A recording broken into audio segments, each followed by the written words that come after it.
안녕하세요. 제 이름은 김정철이라고 합니다. 정말 큰일 날 뻔했던 제 이야기 좀 들어주세요.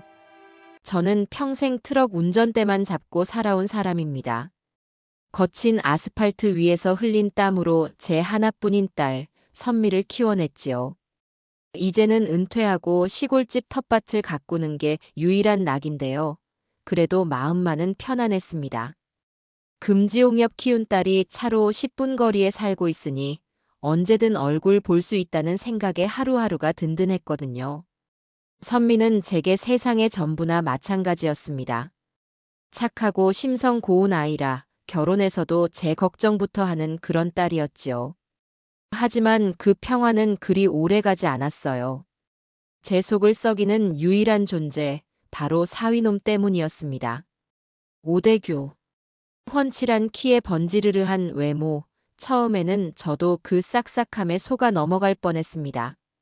하지만 결혼하고 1년이 채 지나지 않아 놈의 본색이 드러나기 시작했지요. 멀쩡히 다니던 회사를 때려치우고 귀농하겠다며 내려왔을 때부터 알아봤어야 했는데, 스마트팜이라는 생전 처음 들어보는 농사를 짓겠다며 큰 소리를 뻥뻥 쳤지만, 실상은 온실 몇 동 대충 지어놓고 허구한 날 빈둥거리는 게 전부였습니다. 아침 해가 중천에 뜰 때까지 늦잠 자는 건 기본이고 농사일은 전부 착해 빠진 제 딸의 몫으로 떠넘겼어요. 흙 한번 제대로 만져본 적 없는 놈이 입만 살아서는 매일같이 새로운 사업 아이템만 떠들어댔습니다. 그럴싸한 말로 선미를 구슬려 대출이라도 받아낼 궁리만 하는 놈이었지요. 그놈을 볼 때마다 제 속에서는 천불이 났습니다. 제가 평생 일궈온 삶의 방식과는 너무나도 다른 아주 질이 나쁜 인간이었으니까요. 하루는 선미에게서 전화가 왔는데 목소리에 힘이 하나도 없었습니다. 자초지종을 물어보니 사위놈이 기어코 일을 냈더군요. 농산물 배달을 해야 한다며 운전면허 딴 지 얼마 되지도 않은 선미에게 1톤 트럭 운전대를 억지로 맡겼다는 겁니다. 이제 막 도로 주행 연수를 끝낸 아이에게 짐까지 실은 트럭을 몰라고 하다니요. 세상에 어느 서방이 아내를 그런 위험으로 내몹니까? 아빠, 나 운전하는 거 무서워. 근데 자꾸 오빠가 괜찮다고 옆에서 봐줄 테니 해보라고 해서 거절을 못하겠어. 수화기 너머로 들려오는 딸의 기어들어가는 목소리에 제 가슴이 철렁 내려앉았습니다. 거기다 더 기가 막힌 이야기가 이어졌어요. 사업을 확장해야 한다며 저희 집안 대대로 물려받은 땅을 담보로 대출을 받아야겠다고 매일같이 선미를 닥달하고 있다는 겁니다. 제가 두 눈 시퍼렇게 뜨고 살아있는데 감히 우리 선산을 노리다니요. 당장 안 된다고 소리를 질렀습니다. 그건 절대 안 된다. 네 서방한테 똑똑히 전해. 그 땅은 네 할아버지의 할아버지가 피땀으로 지켜온 땅이라고. 어디 함부로 입에 올리냐고. 제가 격하게 소리치자 선미는 겁을 먹고 말을 잇지 못했습니다. 그런데 그 짧은 침묵 너머로 사위놈의 목소리가 희미하게 들려왔어요. 아마 선미가 스피커폰으로 통화하고 있었나 봅니다. 아씨, 늙은이가 진짜. 분명한 욕설이었습니다. 제 딸 뒤에 숨어서 장인에게 퍼붓는 저주였지요. 그 순간 제 머릿속에 무언가가 뚝 하고 끊어지는 것 같았습니다. 더 이상 참을 수가 없었어요. 당장 그놈의 버르장머리를 고쳐놔야겠다는 생각에 저는 서둘러 옷을 챙겨 입고 딸의 집으로 향했습니다. 불길한 예감은 왜 항상 틀리는 법이 없을까요? 딸의 집에 거의 다다랐을 때 제 눈앞에서 믿을 수 없는 광경이 펼쳐졌습니다. 좁은 마당 한쪽, 낡은 창고 앞에 선미가 몰던 1톤 트럭이 위태롭게 서 있었습니다. 아마도 창고 안으로 차를 넣으려던 모양이었어요. 초보인 선미에게는 너무나도 어려운 주차였지요. 제가 차를 세우고 내리려는 순간 일이 터지고야 말았습니다. 쾅! 하는 굉음과 함께 트럭 뒷부분이 창고 기둥을 그대로 들이받았습니다. 낡은 나무 기둥은 힘없이 부러졌고 그 충격으로 창고 지붕의 슬레이트 몇 장이 위태롭게 흔들리다 아래로 와르르 쏟아져 내렸습니다. 먼지가 자욱하게 피어올랐고 선미는 운전석에 앉은 채 공포에 질려 꼼짝도 못하고 있었어요. 저는 심장이 멎는 것 같았습니다. 선미야. 제가 미친 듯이 소리치며 달려가려는데 바로 그때였습니다. 마당 한편에 세워둔 자신의 번쩍이는 승용차 운전석에 앉아있던 사위놈, 오대규. 놈은 태평하게 그 모든 광경을 지켜보고 있었습니다. 그리고 천천히, 아주 천천히 차 창문을 내렸습니다. 딸이 사고를 내고 공포에 떠는 그 순간에 돕거나 걱정하는 대신 그놈은 입꼬리를 말아올리며 씩 웃고 있었습니다. 그것은 기쁨이나 즐거움의 미소가 아니었어요. 모든 것을 망쳤다는 경멸, 한심하다는 조소, 그리고 어쩌면 이 상황이 아주 재미있다는 듯한 악의가 가득 담긴 그런 미소였습니다. 마치 자기 손 안의 장난감이 망가지는 것을 구경하는 아이처럼 제 딸의 공포와 절망을 즐기고 있는 듯 보였어요. 시간이 멈춘 것 같았습니다. 제 눈에는 오직 창문 너머로 보이는 그 악마 같은 미소만이 가득 찼습니다. 제가 넋을 잃고 그 얼굴을 보고 있는데 놈은 저를 발견하지 못했는지 미소를 거두지 않았습니다.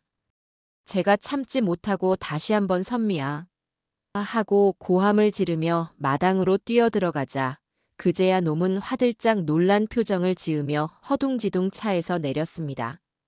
아이고 장인어른. 이게 어떻게 된 일입니까? 선미야 괜찮아? 언제 웃었냐는 듯 세상에서 가장 걱정스러운 표정으로 딸에게 달려가는 그 가증스러운 모습을 보며 제 안의 모든 이성이 산산조각 났습니다. 저놈은 사람이 아니었습니다. 사람의 탈을 쓴 악마였습니다. 법, 도덕, 그런 것들은 저런 놈에게는 아무런 의미가 없었습니다. 제 손으로 반드시 저놈에게 천벌을 내려주기로 결심했습니다. 제 남은 인생을 전부 걸어서라도 저놈이 지었던 그 미소를 피눈물로 바꿔주리라 굳게, 아주 굳게 맹세했습니다. 다행히 선미는 손목을 살짝 삐끗한 것 외에는 크게 다친 곳이 없었어요. 하지만 선미의 얼굴은 잿빛이었습니다. 사고의 충격보다 남편이라는 작자가 보여준 차가운 반응에 더 큰 상처를 받은 듯 보였지요. 병원에서 간단한 처치를 받고 집으로 돌아오는 내내 선미는 아무 말이 없었습니다. 저는 그 침묵이 수만 가지 절규보다 더 아프게 느껴졌습니다. 집에 도착하자마자 사위놈은 기다렸다는 듯이 제 앞에서 무릎이라도 꿇을 기세로 머리를 조아렸습니다. 장인어른 정말 죄송합니다. 제가 끝까지 옆에서 봐줬어야 했는데 잠시 전화 받는 사이에 이런 일이 생겼습니다. 다 제 불찰입니다. 그 뻔뻔한 얼굴을 보고 있자니 구역질이 치밀어 올랐어요. 하지만 저는 아무 말도 하지 않았습니다. 지금 분노를 터뜨리는 것은 어리석은 짓이었지요. 놈은 분명 제가 모든 것을 봤다는 사실을 모르고 있었으니까요. 저는 그저 지친 표정으로 고개를 저으며 놈의 연기를 묵묵히 지켜봤습니다. 됐네. 사람이 안 다친 게 다행이지. 자네도 많이 놀랐을 테니 그만 들어가서 쉬게. 제 반응이 의외였는지 놈은 잠시 머뭇거리다 슬그머니 자리에서 일어났습니다. 그리고는 곧바로 본색을 드러냈어요. 그런데 장인어른 저 트럭이랑 창고 수리비가 만만치 않을 것 같습니다. 당장 배달 가야 할 곳도 있는데 큰일입니다. 다친 아내에 대한 걱정은 단 한마디도 없이 오직 돈 이야기뿐이었습니다. 저는 속으로 들끓는 분노를 억누르며 대답했지요. 수리비는 내가 내겠네. 그러니 자네는 선미 옆이나 잘 지켜주게.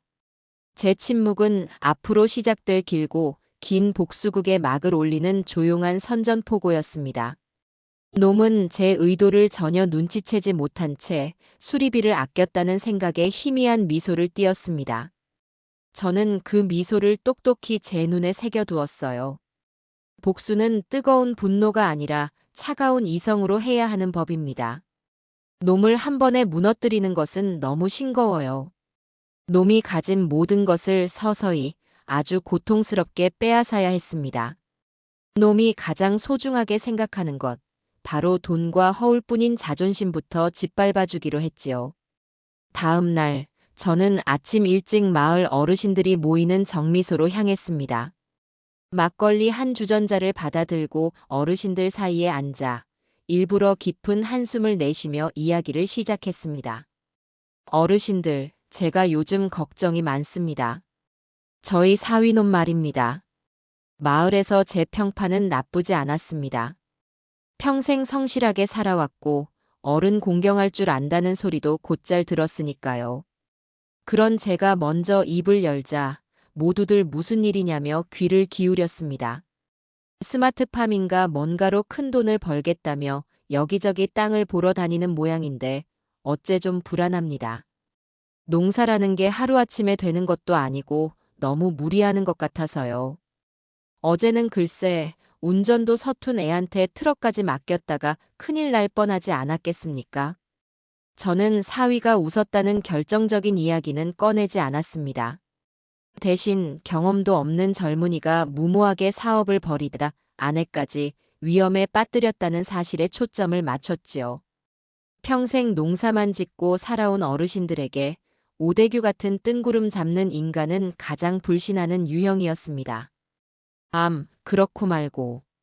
농사가 네 집 애 이름인 줄 아나. 젊은 사람이 너무 겁이 없어. 그러다 집안 말아먹는 거 한순간이야. 분위기는 금세 제 의도대로 흘러갔습니다. 특히 마을 농협조합장이자 농업계의 실세인 최 영감님께서 혀를 끌끌 차셨어요. 저는 이때를 놓치지 않고 결정적인 한마디를 덧붙였습니다. 글쎄, 이제는 저희 집 선산까지 담보로 대출을 받아야겠다는데 제가 반대했더니만 아주 난리가 났습니다. 제가 너무 꽉 막힌 늙은이인가 봅니다. 그 순간 최 영감님의 눈빛이 날카롭게 변했습니다.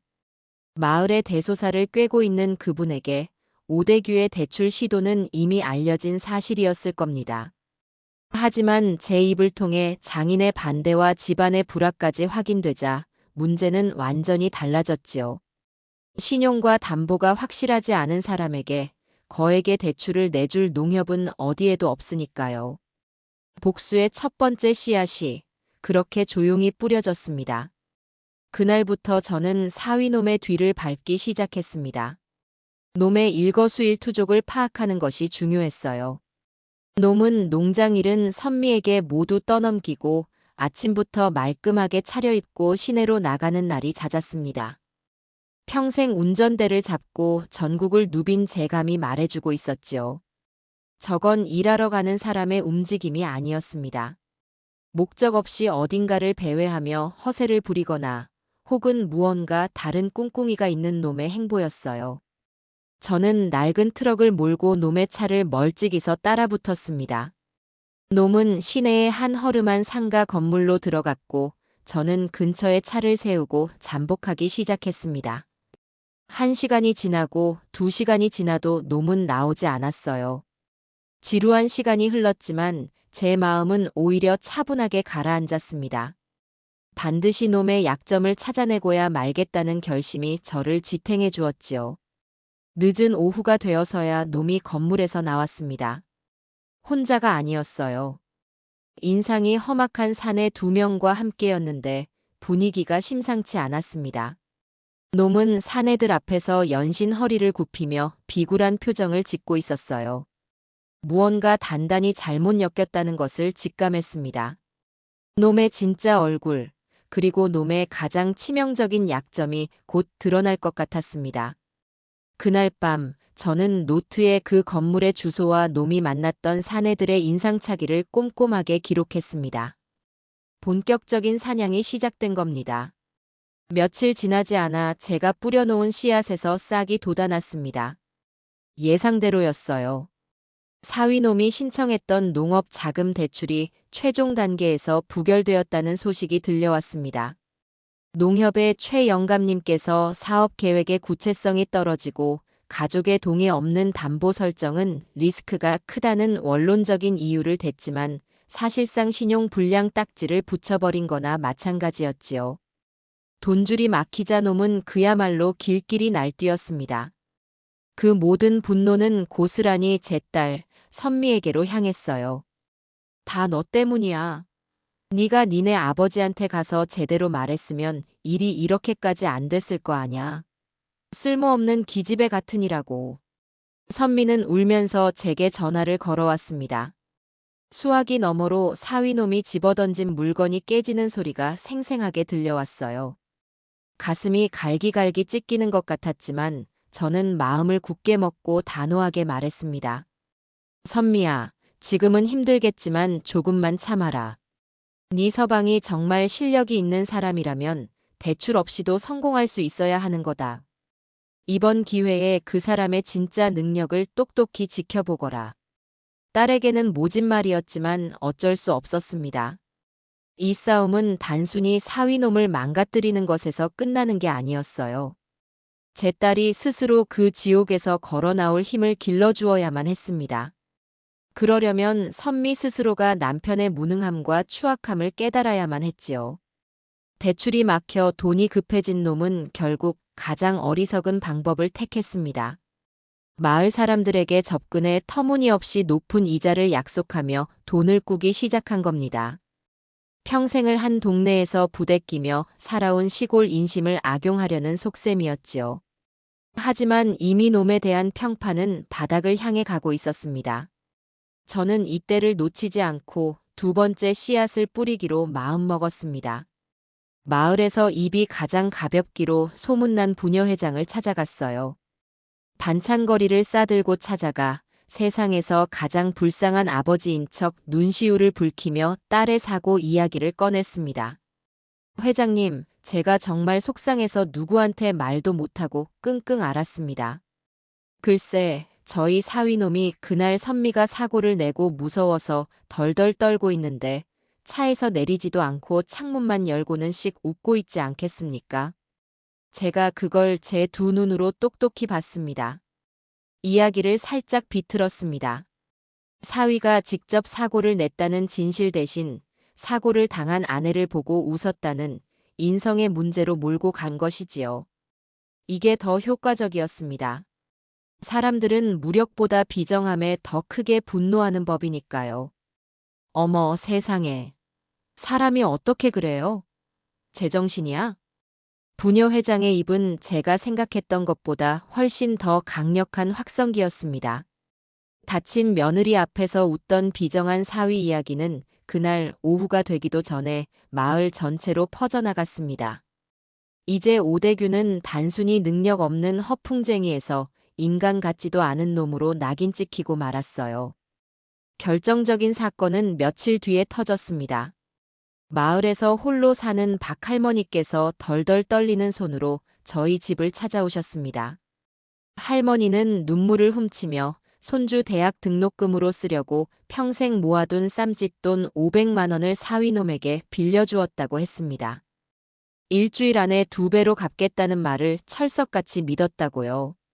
하지만 약속한 날짜가 열흘이나 지났고 돈을 받으러 찾아갔다가 오히려 봉변만 당했다는 겁니다. 그놈이 글쎄 이 노망난 할망구가 사람을 잡는다면서 당장 안 꺼지면 경찰에 신고하겠다고 소리를 지르지 않겠어. 동네 사람들 다 보는 데서 내가 너무 창피하고 분해서. 저는 할머니의 손을 붙잡고 함께 분노했습니다. 그리고 속으로는 쾌재를 불렀지요. 오대규, 네 놈은 이제 돌아올 수 없는 강을 건넌 것이다. 저는 박할머니를 모시고 곧장 이장님 댁으로 향했습니다. 이장님과 마을개발위원장까지 모인 자리에서 저는 이 사건을 공론화시켰습니다. 이장님, 이건 그냥 돈 문제가 아닙니다. 우리 마을의 인심과 도덕을 깡그 짓밟은 사건입니다. 평생을 이 마을에 헌신하며 살아오신 어르신을 굴러온 돌이 이렇게 능멸해도 되는 겁니까? 이 일을 그냥 넘어가면 앞으로 저놈이 무슨 짓을 더 할지 모릅니다. 제 말은 마을 사람들의 분노에 불을 지폈습니다. 그동안 사위놈에게 알게 모르게 돈을 떼었던 다른 피해자들도 하나둘씩 입을 열기 시작했어요. 판은 걷잡을 수 없이 커졌습니다. 그날 저녁 마을 회관에서는 오대규의 만행을 규탄하는 비공식적인 회의까지 열렸습니다. 놈의 평판은 이제 회복 불가능한 수준으로 추락했고 놈은 마을 전체의 공공의 적이 되어버렸습니다. 저는 멀찍이서 그 모든 상황을 지켜보며 차갑게 웃었습니다. 아직 시작에 불과했습니다. 신용을 잃고 고립된 놈은 이제 더 큰 함정을 향해 스스로 걸어 들어올 수밖에 없을 테니까요. 제 사냥은 이제 막 이막을 올리고 있었습니다. 궁지에 몰린 쥐는 더 사나워지는 법이지요. 마을에서 완전히 고립된 사위놈은 마지막 동아줄이라도 잡으려는 듯 새로운 사기극을 준비하기 시작했습니다. 바로 친환경 농법 관련 정부 보조금을 노리는 것이었어요. 서류 몇 장만 잘 꾸미면 별다른 노력 없이도 수천만 원의 지원금을 받을 수 있다는 걸 어디서 주워들은 모양이었습니다. 하지만 그 과정이 얼마나 까다롭고 복잡한지 멍청한 놈은 전혀 알지 못했지요. 토양 검사부터 시작해서 친환경 비료 사용 내역, 재배 일지, 출하 계획서까지 평생 농사만 지어온 저도 혀를 내두를 정도로 챙겨야 할 서류가 많았습니다. 며칠간 혼자 끙끙대던 놈은 결국 제 발로 저를 찾아왔습니다. 어색하게 머리를 극적이며 마당으로 들어서는 꼴이 참 가관이더군요. 놈은 비굴한 미소를 지으며 제게 음료수 한 박스를 내밀었습니다. 장인어른, 제가 지난번에는 정말 죽을 죄를 지었습니다. 다 제가 못나서 그렇습니다. 너그럽게 용서해 주십시오. 저는 속으로 코웃음을 쳤지만 겉으로는 인자한 장인의 가면을 썼습니다. 됐네. 다 지난 일 아닌가. 그래서 무슨 일로 왔나? 놈은 기다렸다는 듯이 보조금 서류 뭉치를 꺼내 놓았습니다. 사실은 제가 정부 지원 사업에 신청을 해보려고 하는데 아시다시피 제가 이런 행정 업무에는 영 젬병이라서요. 장인어른께서 좀 도와주실 수 있으실까 해서요.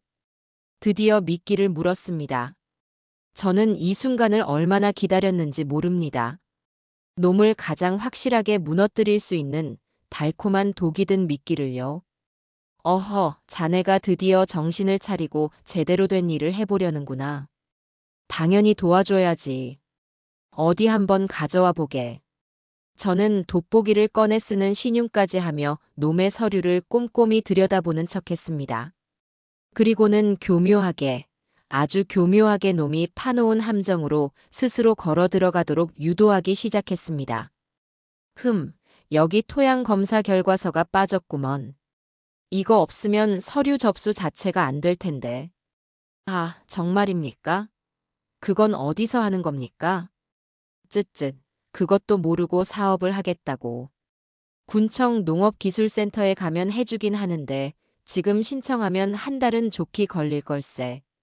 서류 마감은 다음 주까지고. 놈의 얼굴이 하얗게 질렸습니다.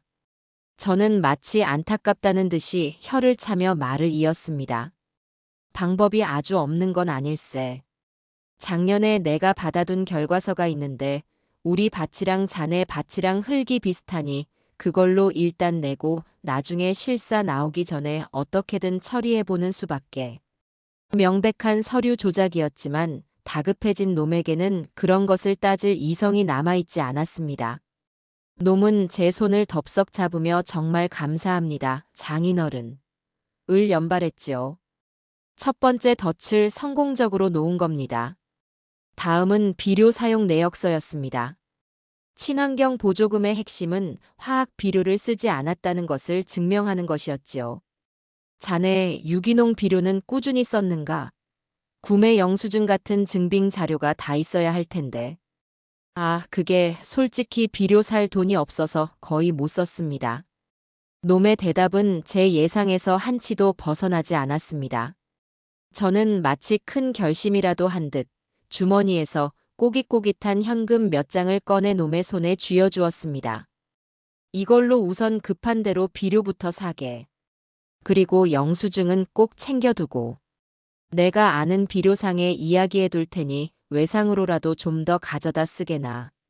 대신 꼭 친환경 인증 마크가 있는 걸로 써야 하네. 알겠나? 제 돈까지 줘가며 놈을 돕는 모습에 멍청한 놈은 저를 완전히 자기 편이라고 믿는 눈치였습니다. 감동한 표정까지 짓더군요. 하지만 제가 소개해준 비료상은 사실 친환경 인증을 받지 않은 일반 비료를 유기농 비료라고 속여 파는 악덕업자였습니다. 놈은 제 손에 이끌려 사기 행각의 공범이 되는 계약서에 스스로 도장을 찍은 셈이었지요. 마지막으로 저는 놈의 재배 일지를 검토해 주었습니다. 물을 준 날짜, 병충해 방제 기록 등 모든 것이 엉망진창이었어요. 저는 인자한 미소를 지으며 놈의 일지를 전부 수정해 주었습니다. 실제와는 완전히 다른 완벽하고 이상적인 재배 일지로 둔갑시켜 준 것이지요. 모든 서류 작업이 끝나자 놈은 제게 큰절이라도 할 기세였습니다. 장인어른 덕분에 살았습니다. 이 은혜는 평생 잊지 않겠습니다. 저는 놈의 어깨를 두드리며 말했습니다. 됐네. 자네가 잘 되는 게 곧 우리 선미가 잘 되는 것 아니겠나. 어서 가서 서류나 잘 내게. 놈이 떠나고 난 뒤 저는 마당에 서서 한참 동안 텅 빈 하늘을 바라보았습니다. 이제 주사위는 던져졌습니다.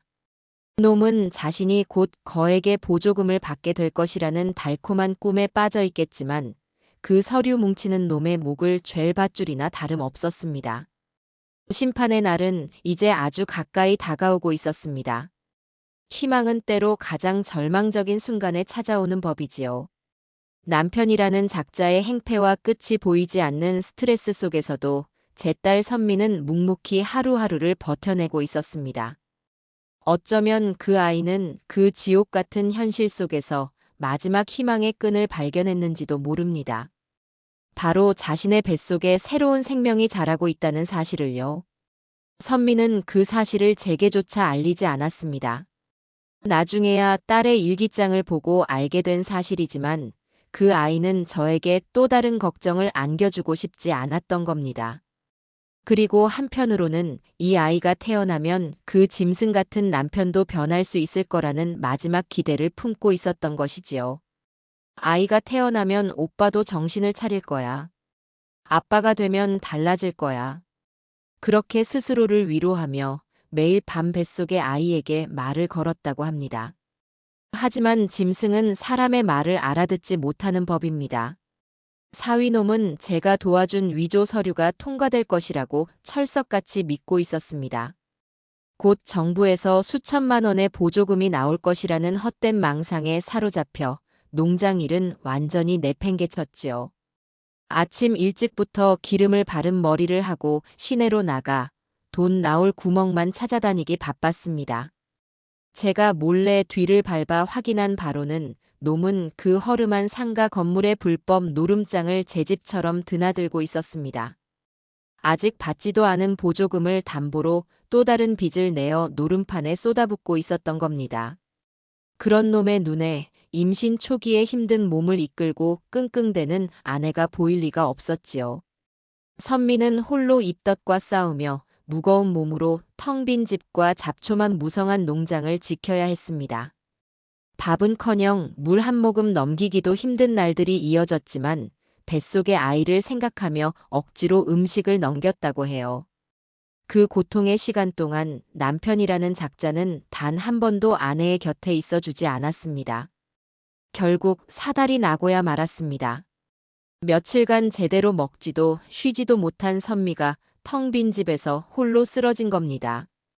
정신을 차렸을 때 아이는 이미 세상의 빛을 보지 못하고 떠나버린 후였지요. 선미는 제게 전화를 걸어 말없이 울기만 했습니다. 그 울음소리에 담긴 절망의 깊이를 저는 감히 헤아릴 수가 없었습니다. 병원으로 달려갔을 때 딸의 얼굴은 핏기 하나 없이 하얗게 질려 있었습니다. 의사는 제게 마음의 준비를 하라는 듯 조용히 유산 소식을 전했습니다. 제 세상이 무너져 내리는 것 같았어요. 제 딸이 겪었을 육체적 고통과 정신적 충격을 생각하니 심장이 갈갈이 찢기는 듯 했습니다. 한참 뒤에야 연락을 받은 사위놈이 병실에 나타났습니다. 놈은 술이 덜 깬 얼굴로 귀찮다는 표정을 숨기지도 않은 채 침대맡으로 다가왔지요. 저는 차마 입이 떨어지지 않아 그저 놈을 노려보기만 했습니다. 선미는 힘겹게 입을 열어 흐느끼며 말했습니다. 오빠, 우리 아기가. 저는 놈이 최소한의 위로라도 건넬 줄 알았습니다. 하다못해 미안하다는 말이라도 할 줄 알았지요. 하지만 제 생각은 처참하게 빗나갔습니다. 놈은 잠시 상황 파악을 하는 듯 눈을 굴리더니 믿을 수 없다는 표정으로 선미를 쏘아보며 말했습니다. 제 평생, 아니 죽어서도 잊지 못할 그 말을요. 뭐, 애를 가졌었다고? 그걸 왜 이제 말해? 진작 말했으면 애 핑계대서 장인 어른한테 돈이라도 더 뜯어낼 수 있었을 텐데. 아깝게 됐네. 그 순간 병실의 공기가 얼어붙었습니다. 선미의 눈에서 더 이상 눈물이 흐르지 않았어요. 대신 아주 깊고 텅 빈 모든 것을 체념한 사람의 눈빛이 자리 잡고 있었습니다. 딸의 마지막 희망이 남편이라는 작자의 저 잔인한 한마디에 완전히 짓밟히고 조각나 버린 겁니다. 저는 더 이상 참지 않았습니다. 자리에서 일어나 놈의 멱살을 움켜쥐었습니다. 이 짐승만도 못한 놈. 주먹이 날아갔고 놈은 비명소리와 함께 바닥에 나뒹굴었습니다. 병실이 소란스러워졌지만 아무래도 좋았습니다. 제 딸의 인생을 망가뜨린 저 악마를 제 손으로 끝장낼 수만 있다면 그 어떤 대가라도 치를 수 있었으니까요. 바닥에 쓰러진 놈은 고통스러워하면서도 억울하다는 듯 제게 악을 썼습니다. 아니, 내가 뭘 틀린 말했어. 사실이잖아. 그 뻔뻔한 얼굴을 향해 다시 한번 발길질을 하려는 순간 선미가 제 팔을 잡았습니다. 아빠, 그만해. 딸의 목소리는 놀랍도록 차분했습니다. 그 목소리에는 더 이상 슬픔이나 미련이 남아있지 않았어요. 오직 차가운 결심만이 담겨 있었지요. 선미는 바닥에 쓰러진 남편을 벌레 보듯 내려다보며 아주 조용히 하지만 똑똑히 말했습니다. 우리 여기서 끝내자. 그것은 딸이 그 지옥에서 스스로 걸어 나오기로 결심한 첫 번째 외침이었습니다. 저는 조용히 주먹을 내렸습니다. 이제 분노를 터뜨릴 때가 아니었어요. 제 딸의 결심을 제가 지켜주고 도와주어야만 했습니다. 제 복수극의 진짜 목표는 이제 놈을 파멸시키는 것을 넘어 제 딸의 인생을 되찾아주는 것이 되었습니다. 병원에서 몸을 추스른 선미는 이전과는 완전히 다른 사람이 되어 있었습니다.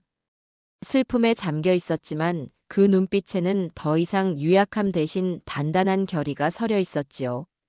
제 딸이 스스로 그 지옥에서 걸어 나오기로 결심한 이상 아비인 제가 해야 할 일은 그 길을 안전하게 닦아주는 것이었습니다.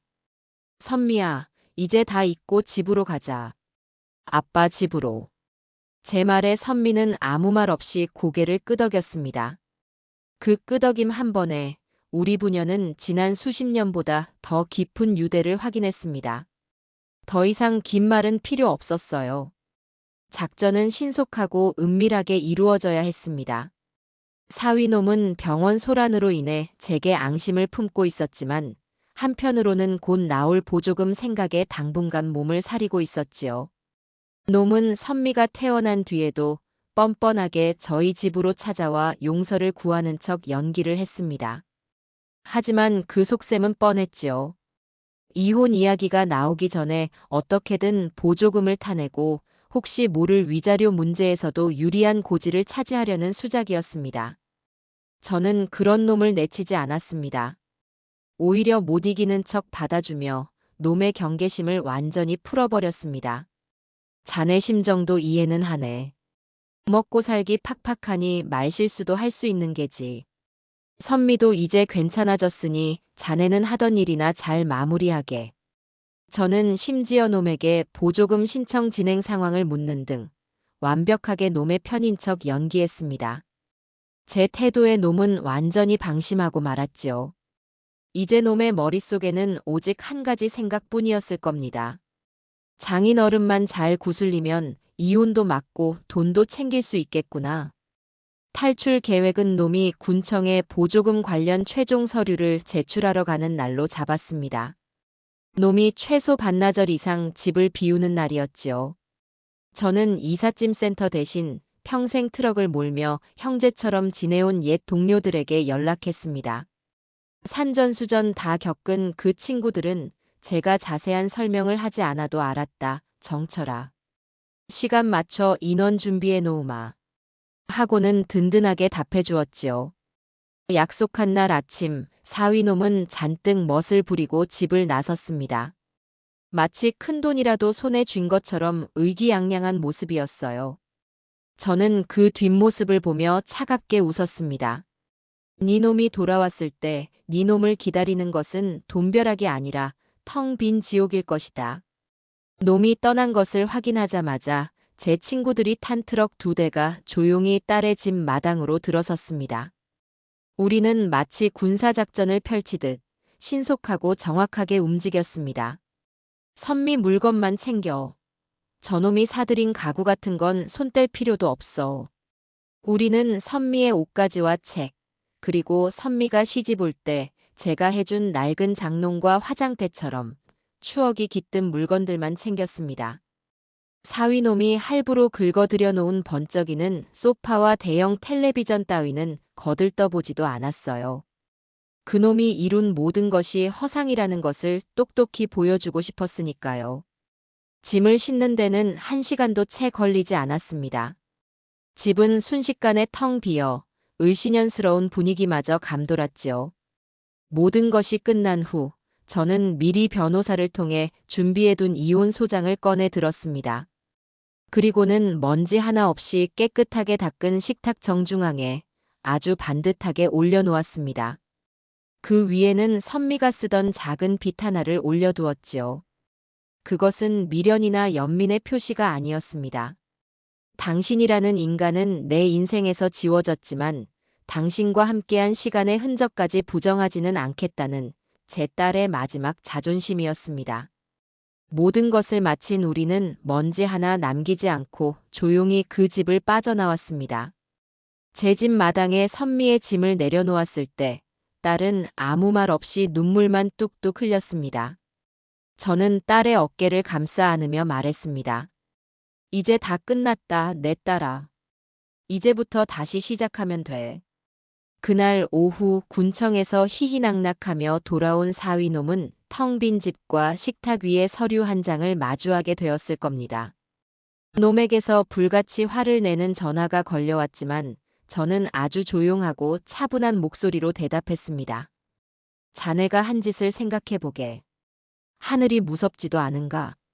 이제 자네와 나는 아무 사이도 아닐세. 우리 선미 찾을 생각은 꿈도 꾸지 말게.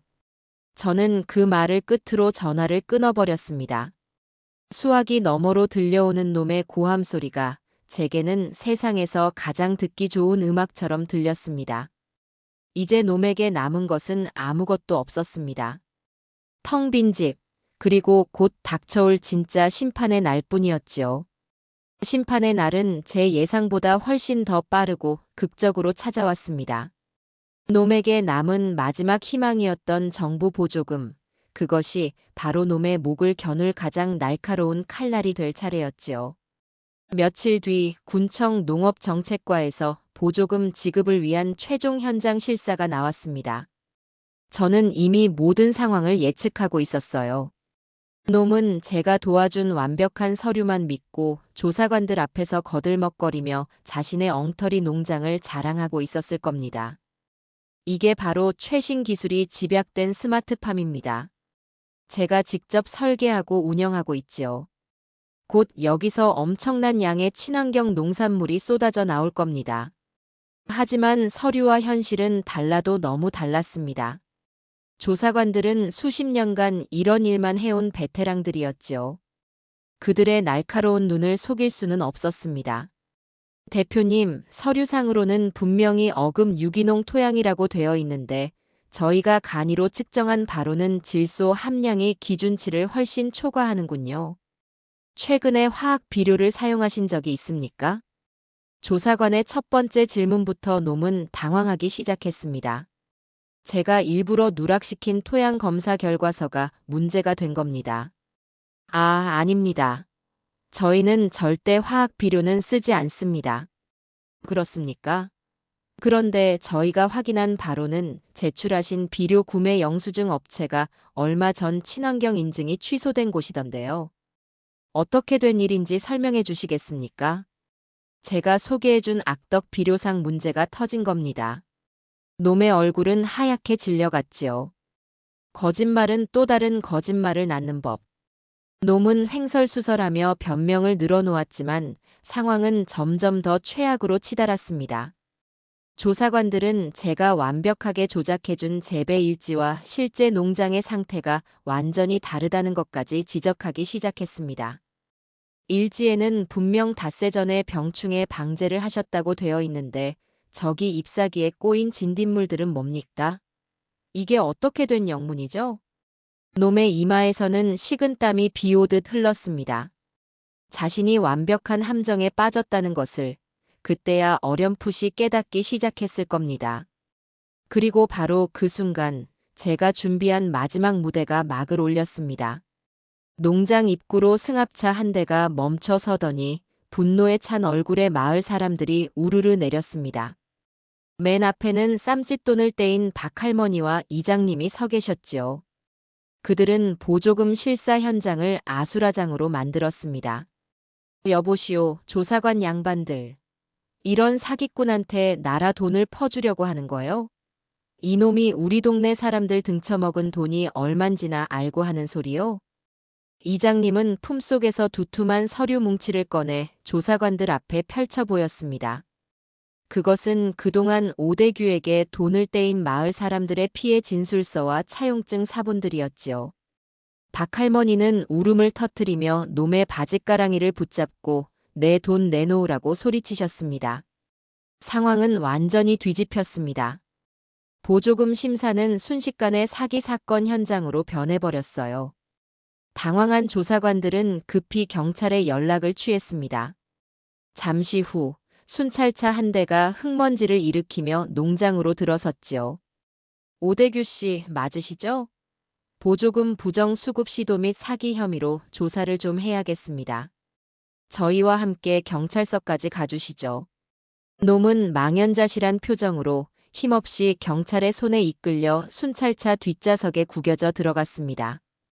마을 사람들은 그런 놈의 뒷모습에 대고 손가락질하며 욕을 퍼부었지요. 한때 번지르르한 외모와 말솜씨로 사람들을 홀렸던 사기꾼의 초라한 최후였습니다.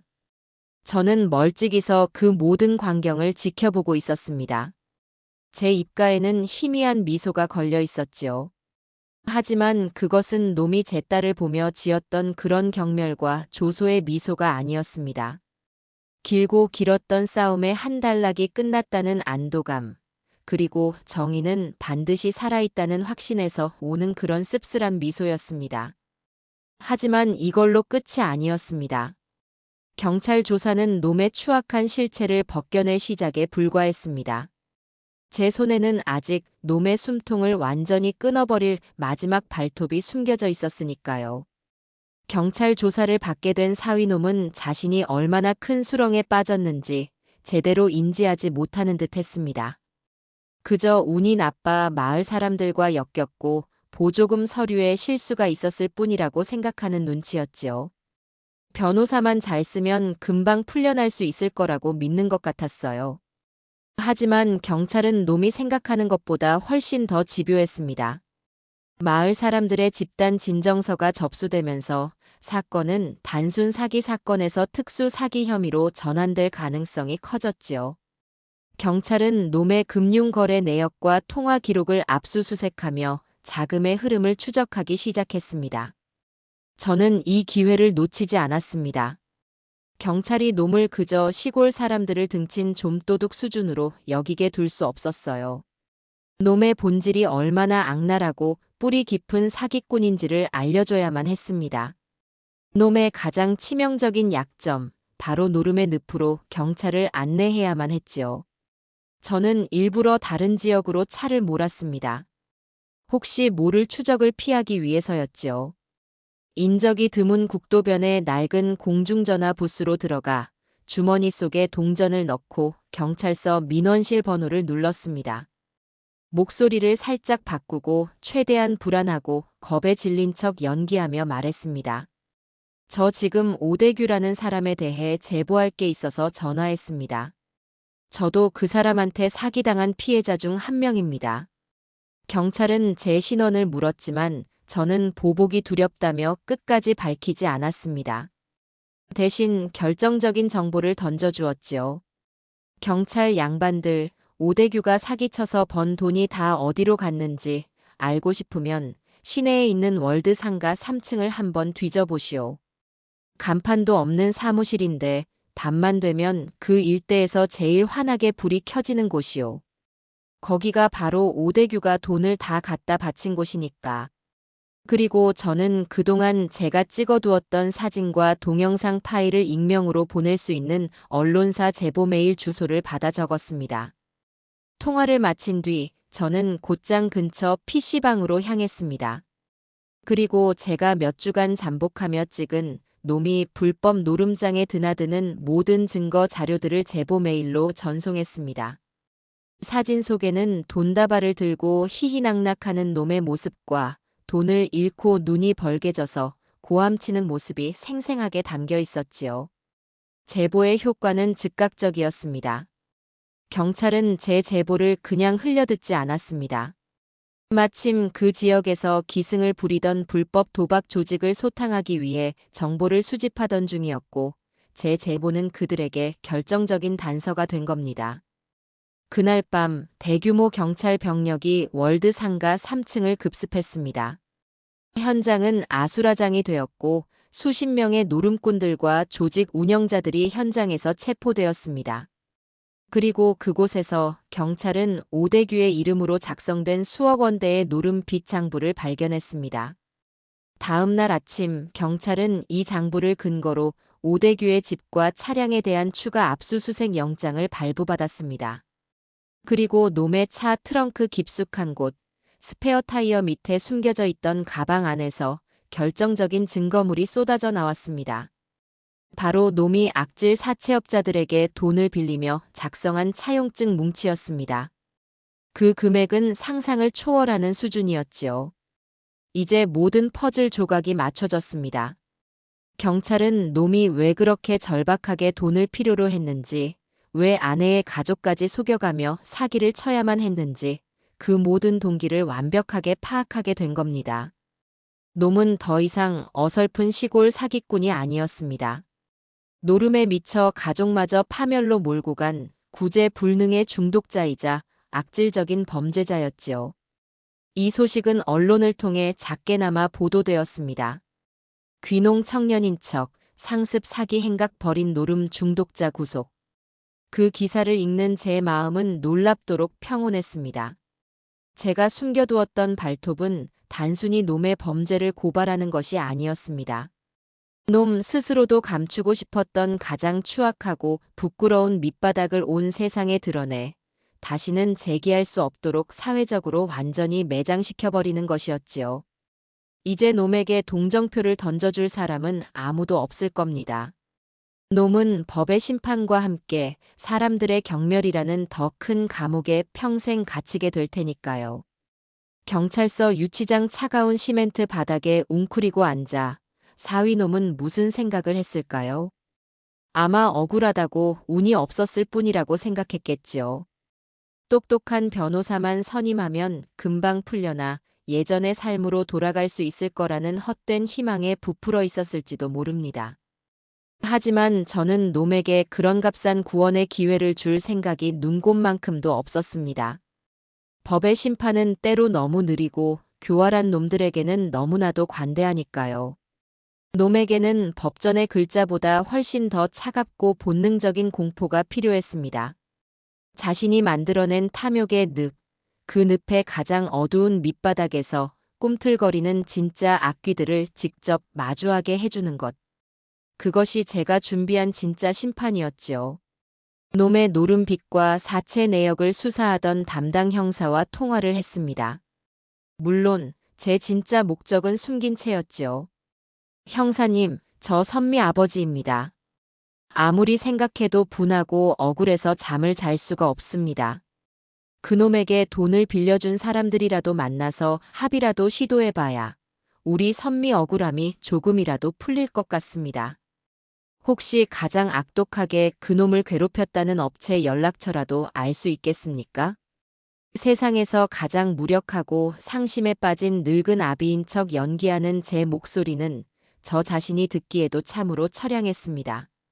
처음에는 규정상 어렵다며 난색을 표하던 형사도 제 거듭된 간청과 눈물 섞인 호소에 결국 마음이 약해진 모양이었습니다. 못 이기는 척 욕설이 섞인 상호명 하나와 전화번호를 작은 목소리로 읊어주더군요. 저는 수십 번이고 감사 인사를 하며 전화를 끊었습니다. 제 손에 지옥의 문을 열 열쇠가 들려진 순간이었지요. 다음 날 저는 동이 트기도 전에 집을 나섰습니다. 일부러 수십 킬로미터 떨어진 인적 드문 국도변 휴게소의 공중전화 부스를 찾아갔습니다. 끈적거리는 수화기를 들자 제 심장은 이상하리만치 차분하게 가라앉았습니다. 마치 평생 해온 일처럼 모든 것이 익숙하게 느껴졌어요. 맹수를 잡기 위해 더 지독한 맹수를 풀어놓는 사냥꾼의 심정이 이런 것일까요? 신호음이 몇 번 울리고 전화 너머에서 귀가 찢어질 듯 걸걸한 목소리가 터져 나왔습니다. 누구요? 저는 미리 준비해간 손수건으로 입을 막고 최대한 비굴하고 겁에 질린 목소리를 만들어냈습니다. 저기 혹시 대부 파이낸셜 맞으십니까? 제가 오대규라는 놈 때문에 인생을 완전히 망친 사람입니다. 수화기 너머의 남자는 잠시 침묵했습니다. 제 정체를 가늠하는 듯한 날카로운 정적이었지요. 곧이어 귀찮다는 듯한 목소리가 들려왔습니다. 오대규, 그 자식 아는 놈이야? 뭔데? 용것만 간단히 해. 제가 그놈이랑 같이 작은 사업을 하나 했습니다.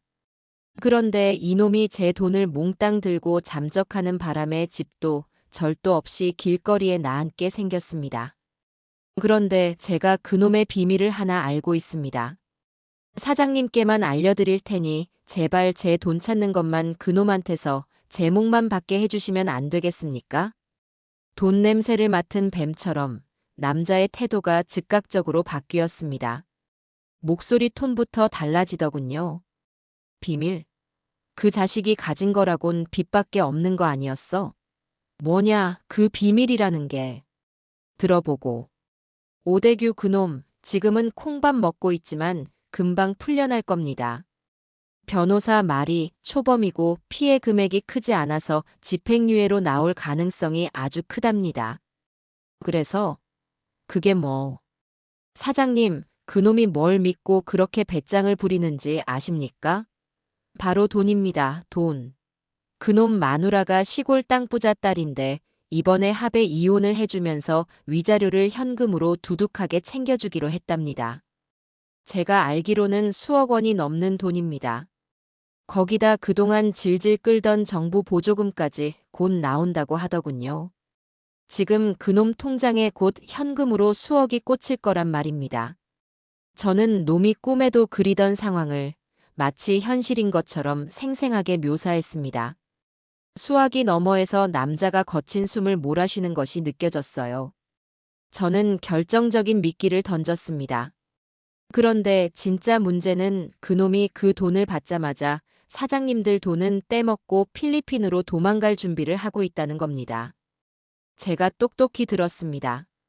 감방 동기 중에 필리핀에 연줄 있는 놈이랑 짜고 밀항할 계획까지 다 세워놨더군요. 한국만 뜨면 다 끝이다. 멍청한 사채쟁이들 엿이나 먹으라지 하고 자기 입으로 말하는걸요. 이 버르장머리 없는 놈이 진짜. 남자의 입에서 듣기에도 끔찍한 욕설이 터져 나왔습니다. 의심은 확신으로, 분노는 살기로 변해 있었습니다.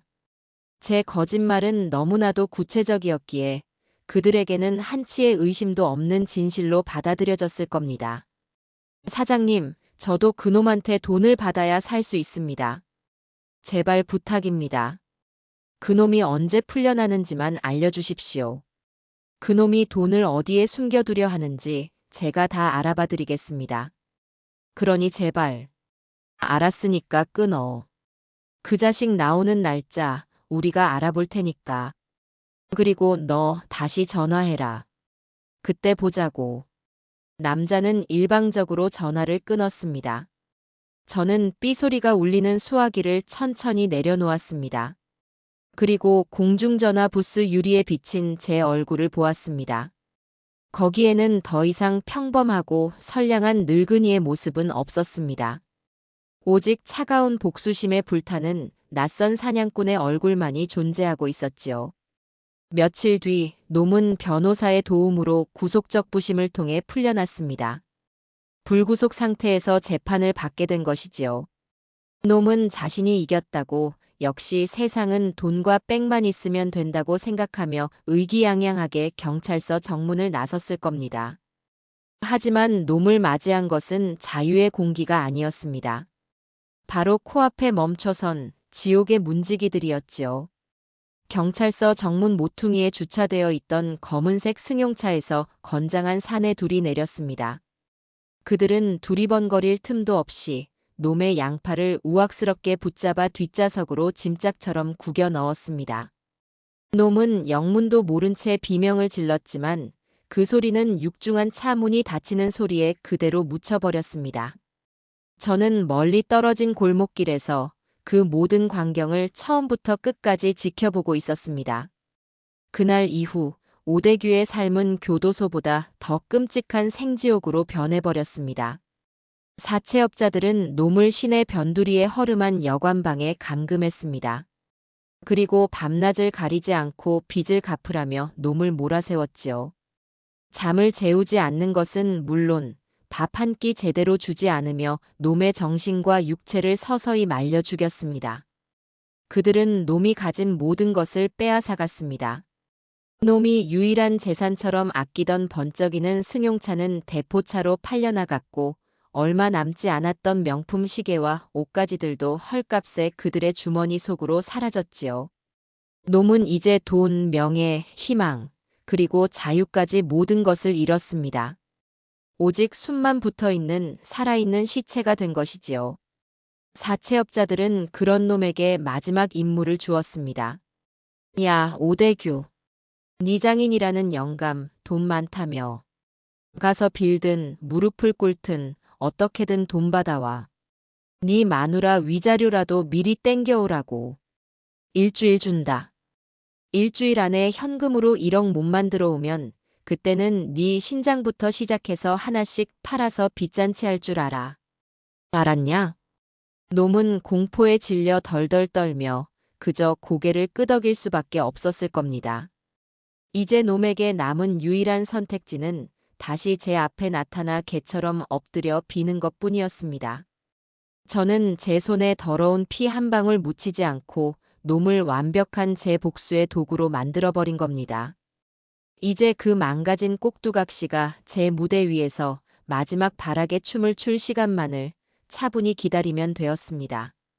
사위놈이 법의 테두리 봐 자신만의 지옥에서 허우적거리는 동안 제 작고 낡은 시골집에서는 아주 소중하고 새로운 희망의 싹이 자라나고 있었습니다. 제 딸 선미는 그 지독하고 길었던 악몽에서 서서히 하지만 분명하게 깨어나고 있었지요. 처음 집으로 돌아온 며칠 동안 선미는 그림자처럼 지냈습니다. 방 안에 틀어박혀 멍하니 창밖만 바라보거나 밤이 되면 이불을 뒤집어 쓰고 소리 없이 어깨를 들썩일 뿐이었어요. 그 작은 등이 얼마나 외롭고 처절하게 느껴졌는지 모릅니다. 저는 섣불리 방문을 열고 들어가 다 괜찮다는 식의 공허한 위로를 건네지 않았습니다. 대신 저는 그저 아버지로서 제가 할 수 있는 일을 했습니다.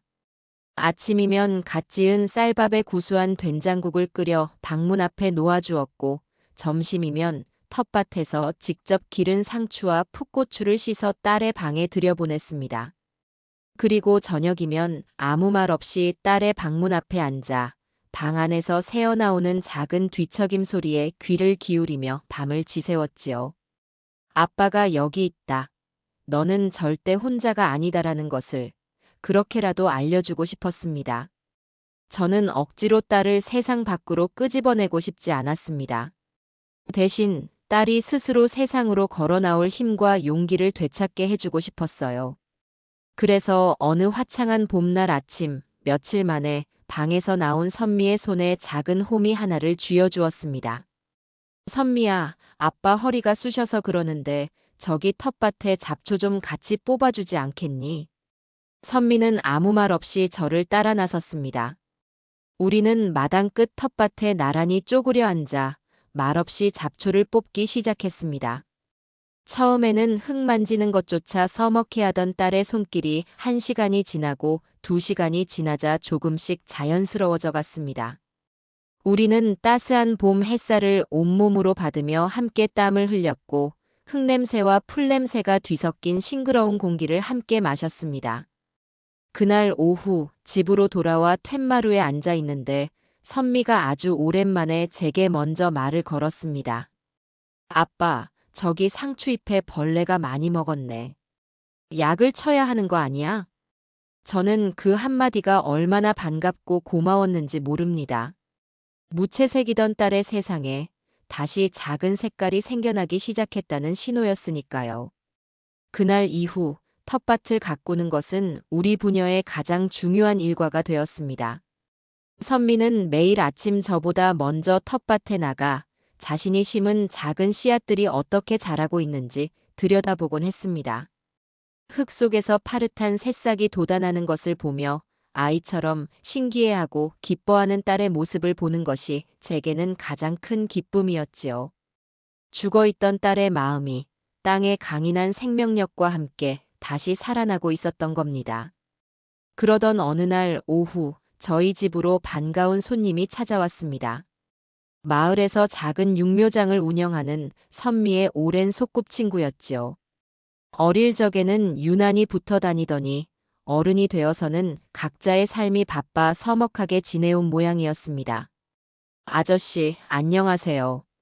저 선미는. 청년은 쑥스러운 듯 머리를 극적이며 자신이 직접 키운 예쁜 꽃모종이 가득 담긴 상자를 마당에 내려놓았습니다. 선미 소식 들었습니다. 힘든 일 겪었다고 해서 그냥 얼굴이라도 한번 보려고 왔습니다. 이건 그냥 텃밭에 한번 심어보라고요. 그 꾸밈 없고 진심이 담긴 위로에 제 마음까지 다 따뜻해지는 것 같았어요. 아이고, 이게 누군가. 어서 오게나. 자네가 와주니 내가 다 고맙네. 선미야, 어서 나와 보거라. 네 귀한 친구가 왔다. 제 부름에 쭈뼛거리며 밖으로 나온 선미는 청년을 보고 잠시 놀란 듯 했지만 이내 옅은 미소를 지었습니다. 두 사람은 처음에는 어색하게 서로의 안부만 묻더니 이내 자연스럽게 텃밭에 나란히 앉아 청년이 가져온 꽃모종을 옮겨 심기 시작했습니다. 청년은 흙 고르는 법부터 시작해서 모종을 심는 깊이, 물 주는 방법까지 자상하고 꼼꼼하게 알려주었어요. 선미의 말에 귀 기울여주고 그녀의 작은 질문 하나하나에 성심껏 대답해주는 모습은 오직 자기 말만 쏟아내던 사위놈과는 너무나도 다른 모습이었습니다. 그날 이후 청년은 핑계를 만들어가며 며칠에 한 번씩 저희 집을 찾아왔습니다. 새로운 모종을 가져다 주기도 하고 텃밭에 비료 주는 것을 도와주기도 했지요. 그는 선미에게 과거의 아픈 기억을 굳이 들추어내거나 섣부른 위로의 말을 건네지 않았습니다. 그저 묵묵히 선미의 곁에 있어 주며 시시콜콜한 세상 이야기나 꽃과 흙에 대한 이야기를 나눌 뿐이었지요. 그 조용하고 꾸준한 발걸음은 상처투성이인 선미의 마음에 아주 좋은 걸음이 되어주고 있었습니다. 시간이 흘러 어느덧 초여름이 되었고 텃밭의 작물들은 생명력을 자랑하듯 무성하게 자라났습니다. 특히 청년이 가져다 준 토마토 모종은 선미의 지극한 정성 덕분이었는지 유난히 실하고 붉은 열매를 주렁주렁 맺었지요. 그날은 선미가 제 손으로 직접 키운 토마토를 처음으로 수확한 의미 있는 날이었습니다. 빨갛게 잘 익은 토마토를 한 바구니 가득 따들고 온 선미의 얼굴에는 제가 정말 몇 년 만에 처음으로 보는 구김살 없이 환한 웃음이 가득 피어 있었습니다. 아빠, 이것 좀 봐. 내가 키운 거야, 내가. 정말 예쁘지? 딸은 아이처럼 자랑하며 그중 가장 예쁘고 탐스러운 토마토 하나를 골라 제 입에 쏙 넣어 주었습니다. 햇살을 가득 머금은 토마토의 달콤하고 싱그러운 과즙이 입안 가득 퍼졌습니다. 제가 평생 먹어본 그 어떤 과일보다, 그 어떤 진수성찬보다 맛있었습니다. 저는 눈시울이 뜨거워지는 것을 애써 참으며 웃으며 말했지요. 이야, 우리 딸 농사 실력이 보통이 아닌데? 이거 팔아도 되겠다. 아빠보다 훨씬 낫네. 제 칭찬에 선미는 쑥스러운 듯 웃었습니다. 그리고 잠시 무언가를 생각하더니 결심한 듯한 눈빛으로 저를 바라보며 말했습니다. 아빠, 나 이걸로 무언가 진짜 해보고 싶어졌어. 그냥 이렇게 따서 먹고 끝내는 게 아니라 내 손으로 직접 키운 이걸로 무언가 새로운 걸 시작해보고 싶어. 저는 딸의 눈에서 과거의 상처를 딛고 당당히 일어서려는 강한 의지를 보았습니다. 더 이상 아픔에 주저앉아 있는 피해자가 아니라 자신의 인생을 스스로 책임지고 일구어내려는 단단한 생존자의 모습이었지요. 저는 아무 말 없이 딸의 손을 꼭 잡아주었습니다. 지옥의 잿더미 속에서 제 딸은 스스로 희망의 씨앗을 찾아낸 겁니다. 이제 제가 할 일은 그 작고 소중한 희망의 떡잎이 거친 비바람에도 꺾이지 않고 무럭무럭 자라날 수 있도록 세상에서 가장 든든한 버팀목이 되어주는 것뿐이었습니다. 인생이라는 무대는 참으로 얄궂고 기묘합니다. 제 집 마당에서는 새로운 희망과 인연이 풋풋하게 자라나고 있는 동안 세상의 가장 어두운 구석에서는 한 인간의 파멸이 마지막을 향해 질주하고 있었으니까요. 사채업자들에게 짐승만도 못한 취급을 받으며 끌려다니던 사위놈이 일주일이라는 시한부 인생의 마지막 날에 결국 제 앞에 다시 나타났습니다. 놈에게 남은 선택지는 그것뿐이었을 겁니다. 제 앞에 나타나 마지막으로 발악이라도 해보는 것. 놈이 비틀거리며 저희 집 대문 안으로 들어섰을 때 저는 그 추하고 처량한 몰골을 차마 눈뜨고 볼 수가 없었습니다. 한때는 기름진 머리에 번쩍이는 구두를 신고 거들먹거리던 모습은 온데간데 없고 며칠은 좋게 굶은 듯 헬쑥하게 파인 두 뺨 시궁창 쥐처럼 더럽고 낡아빠진 옷까지 그리고 무엇보다 영혼까지 다 타버린 듯 공포에 질려 초점 없이 흔들리는 눈동자. 그야말로 살아있는 송장이 따로 없었지요. 놈은 툇마루에 앉아있는 저를 발견하자마자 다리에 힘이 풀린 듯 그대로 흙바닥에 무릎을 꿇었습니다. 그리고는 마른 오징어 쥐어짜듯 닭똥 같은 눈물을 뚝뚝 흘리며 울부짖기 시작했습니다. 장인어른, 제가 정말로 죽을 죄를 지었습니다. 다 제 한심한 욕심 때문에 제가 잠시 미쳤었나 봅니다. 제발 이 못난 놈, 마지막으로 한 번만 살려주십시오. 네. 저는 아무 말 없이 놈을 내려다보았습니다. 담배를 한 대 꺼내 물고 길게 연기를 내뿜었지요. 저 눈물 속에 진심이 단 한 방울이라도 섞여 있을까요? 아니요, 그럴 리가 없지요. 저것은 진정한 뉘우침의 눈물이 아니라 벼랑 끝에 몰린 짐승이 살아남기 위해 쥐어짜 내는 마지막 발버둥일 뿐이었습니다. 이제 와서 내게 할 말이 그것뿐인가? 자네가 한 짓들을 생각해보면 내 손에 죽지 않은 것만도 다행으로 알아야 할 텐데. 제 얼음장처럼 차가운 목소리에 놈은 더욱 절박하게 바닥에 이마를 찍기 시작했습니다. 쿵, 쿵 하는 소리가 마당에 울려 퍼졌어요. 선미에게 정말 면목이 없습니다. 제가 평생 그 아이의 종이 되어서라도 속죄하며 살겠습니다. 그러니 제발 이혼만은 거두어 주십시오.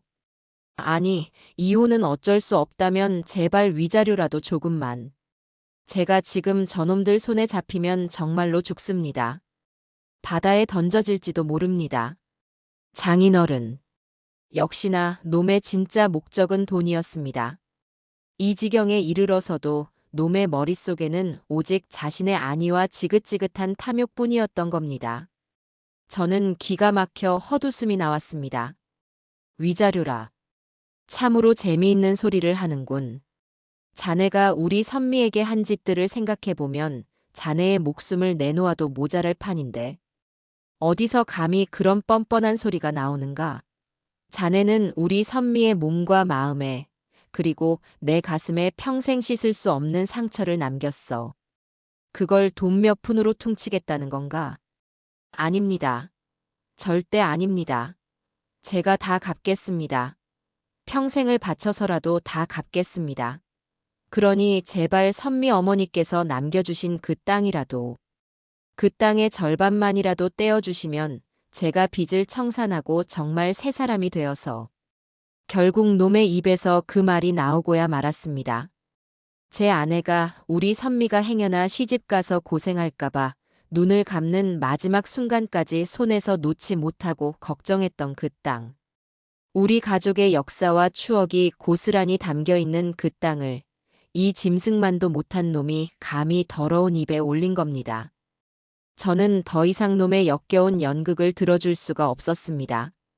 자리에서 일어나 천천히 놈에게로 다가갔습니다. 그리고 주머니에서 작은 녹음기 하나를 꺼내 놈의 눈앞에 보여주었지요. 자네, 이게 뭔지 알겠는가? 놈이 멍한 눈으로 녹음기를 쳐다보았습니다. 저는 재생 버튼을 눌렀습니다. 녹음기에서는 방금 전 놈이 제게 매달리며 짓거렸던 모든 말들이 아주 생생하게 흘러나왔습니다. 위자료를 달라던 말, 땅을 떼어달라던 말까지 전부 다요. 자네가 방금 나를 협박한 모든 내용이 이 안에 고스란히 담겨 있네. 이걸 지금 당장 경찰에 넘기면 자네의 죄목에는 협박죄가 추가될 걸세. 그럼 자네는 아마 평생을 감옥에서 썩게 되겠지. 놈의 얼굴이 새하얗게 마치 종이장처럼 질렸습니다. 마지막 동아줄이라고 생각했던 것이 사실은 자신의 목을 죄일 밧줄이었다는 사실을 깨달은 표정이었지요. 저는 그런 놈에게 제 복수국의 대미를 장식할 가장 잔인하고도 통쾌한 비수를 꽂았습니다. 그리고 한 가지 더 알려줄 것이 있네. 자네가 그토록 탐내던 우리 선미 어머니의 땅 말일세. 저는 놈의 흔들리는 눈동자를 똑바로 쳐다보며 아주 천천히 그리고 세상에서 가장 행복한 미소를 지으며 말했습니다. 그 땅은 자네 같은 놈이 아니라 곧 태어날 내 귀한 손주에게 고스란히 갈 걸세. 뭐라고요? 손주라니요? 놈은 제 말을 단번에 이해하지 못한 듯 멍청한 표정으로 되물었습니다. 저는 마침 텃밭에서 일을 마치고 집으로 돌아오던 선미와 그 곁을 든든하게 지키고 있는 청년을 턱으로 가리키며 말했지요. 우리 선미 곧 저렇게 좋은 청년과 함께 새 출발을 할 걸세. 자네 같은 놈과는 비교도 안 될 만큼 성실하고 착한 사람이지. 그리고 지금 우리 선미 뱃속에는 내 첫 손주가 아주 건강하게 자라고 있다네. 자네가 그토록 바라던 아들이야. 물론 아이의 성별은 아직 알 수 없었습니다. 하지만 그게 무슨 상관이겠습니까? 놈에게 가장 큰 고통을 주는 것이 중요했지요. 그러니 이제 똑똑히 알겠는가? 자네가 비집고 들어올 자리는 처음부터 없었고 앞으로도 영원히 없을 걸세. 자네의 세상은 끝났어. 완벽하게. 그것은 단순한 거절이 아니었습니다. 놈의 존재 자체를 지워버리는 완벽한 사형 선고였습니다. 돈도 아내도 그리고 자신이 망가뜨린 그 자리에 자신과는 비교도 할 수 없는 새로운 행복이 들어섰다는 사실. 놈이 가진 모든 것을 잃었을 뿐만 아니라 자신의 존재 자체가 이 세상에서 완벽하게 지워졌다는 것을 깨닫는 순간 놈의 눈빛이 변했습니다. 싹싹 빌던 비굴한 눈빛은 온데간데 없이 사라지고 그 자리에 이글거리는 증오와 시뻘건 광기가 들어찼습니다. 모든 것을 잃어버린 짐승이 내뿜는 마지막 도끼였습니다. 거짓말. 전부 다 거짓말이야. 그럴 리가 없어. 나를 속이려는 수작이잖아. 놈은 짐승처럼 울부짖으며 흙바닥을 짚고 벌떡 일어났습니다. 핏발이 선 두 눈은 저를 죽일 듯이 노려보고 있었지요. 그 뱃속의 애가 내 애잖아. 안 그래? 우리가 아직 법적으로 이혼한 것도 아닌데.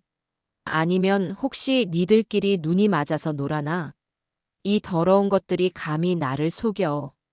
놈은 말도 안 되는 억지를 궤변처럼 늘어놓으며 제 딸과 그 착한 청년에게 더러운 오물을 끼얹으려 했습니다. 자신의 추악함과 실패를 인정할 수 없으니 남을 끌어내려 자신과 같은 시궁창에 쳐넣으려는 비열한 수작이었지요. 그리고는 이성을 완전히 잃은 채 제게 달려들었습니다. 이 늙은 여우 같은 영감탱이가 네가 처음부터 다 꾸민 짓이지. 내 돈, 내 여자, 내 인생까지 전부 다 망쳐놓고 내가 너만은 가만두지 않을 거야. 놈의 손이 제 멱살을 향해 뻗쳐오는 순간이었습니다. 저는 피하지 않았습니다. 놀라지도 않았지요.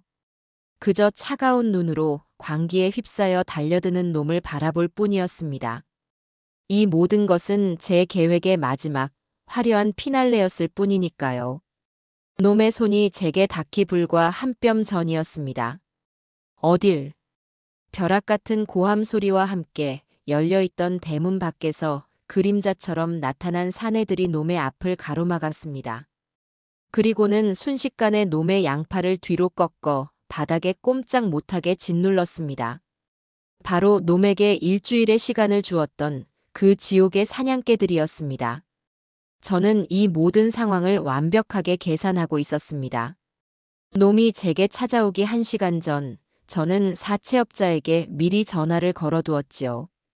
오대규가 마지막으로 장인 집에 돈을 뜯으러 갈 것이다. 하지만 빈손일 테니 괜히 헛걸음하지 말고 내 집 앞에서 기다리고 있어라. 내가 신호를 주면 그때 들어와서 니들 마음대로 처리해라. 그리고 놈이 이성을 잃고 제게 위협적인 행동을 할 것을 대비해 경찰에도 미리 신고를 해둔 상태였습니다. 전에 돈 문제로 행패를 부렸던 사위가 지금 집에 찾아와 물건을 부수고 난동을 부리고 있다고요. 사채업자들은 바닥에 쓰러진 놈을 무자비하게 제압했습니다. 이 자식이 돈은 안 가져오고 여기서 영감님한테 행패야? 아주 편하게 가고 싶어서 환장을 했구나. 오늘 니놈 제삿날이 어딘지 똑똑히 보여줘. 놈은 고통과 분노에 찬 비명을 질렀지만 아무도 그를 동정하지 않았습니다.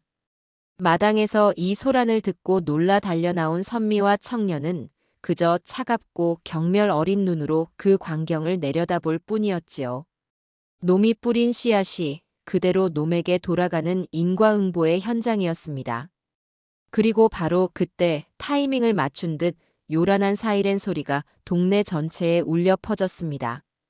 곧이어 경찰차 한 대가 저희 집 대문 앞에 급하게 멈춰 섰지요. 모든 것이 제가 계산한 대로 한치의 오차도 없이 완벽하게 맞아떨어졌습니다.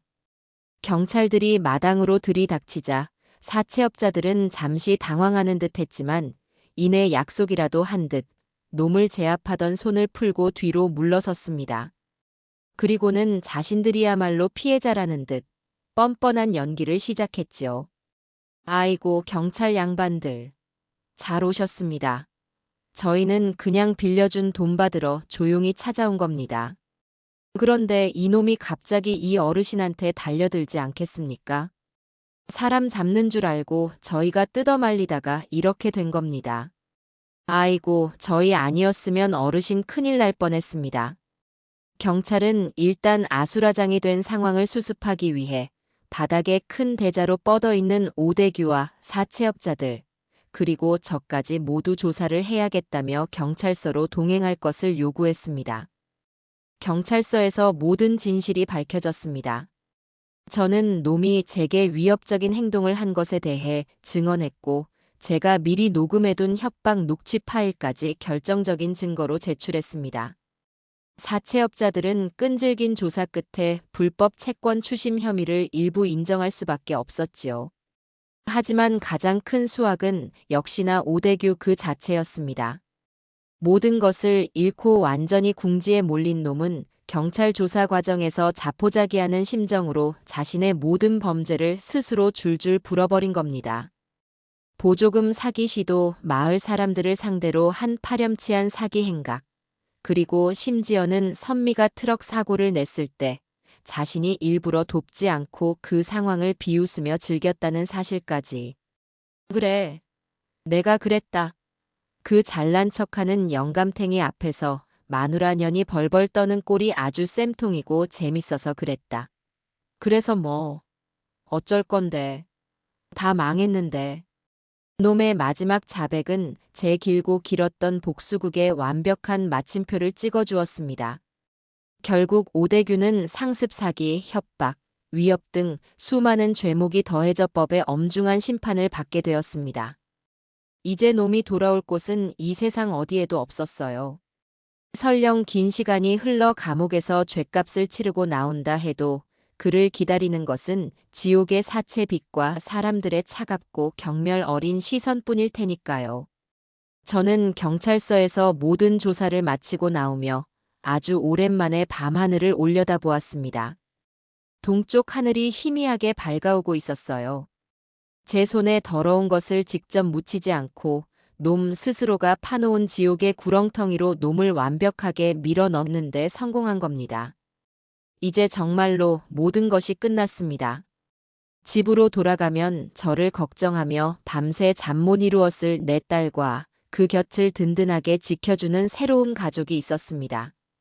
제 길고 어두웠던 복수는 끝났지만 제 인생의 진짜 행복과 평화는 이제부터 시작될 것이었습니다.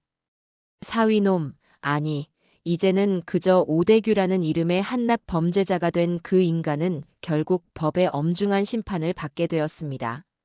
상습 사기, 협박, 위협 등 수많은 죄목이 쇠사슬처럼 놈의 발목을 올감했지요.